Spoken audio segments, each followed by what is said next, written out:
the recent visit of the European Parliament's delegation in Malta and today's debate are of great importance. As President von der Leyen made clear, she is concerned by recent developments in Malta. The Commission has been following the developments in Malta very closely. The Commission condemns the assassination of journalist Daphne Caruana Galizia. Her murder was an attack on the free media and is a grave concern to Europe as a whole.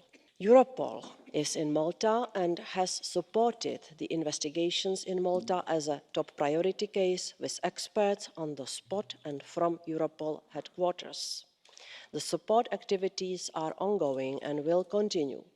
The people of Malta, and first and foremost the family of Daphne Caruana Galizia, demand truth and justice, and we stand with them.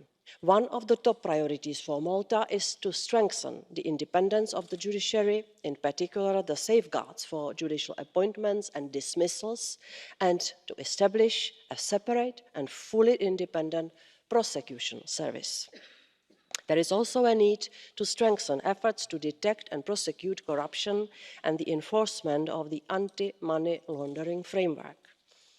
I am aware that the Maltese authorities have at several occasions expressed their intention to proceed with the necessary reforms in the areas of concern I have mentioned. But there is still a lack of significant progress. As regards the prosecution services, Malta adopted the State Advocate Act in July 2019 and appointed its first state advocate.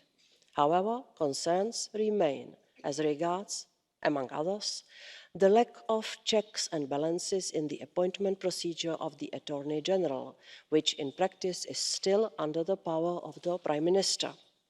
The Commission expects the Maltese authorities to implement in full the recommendations of the Venice Commission and to follow up on the findings and recommendations of the European Commission.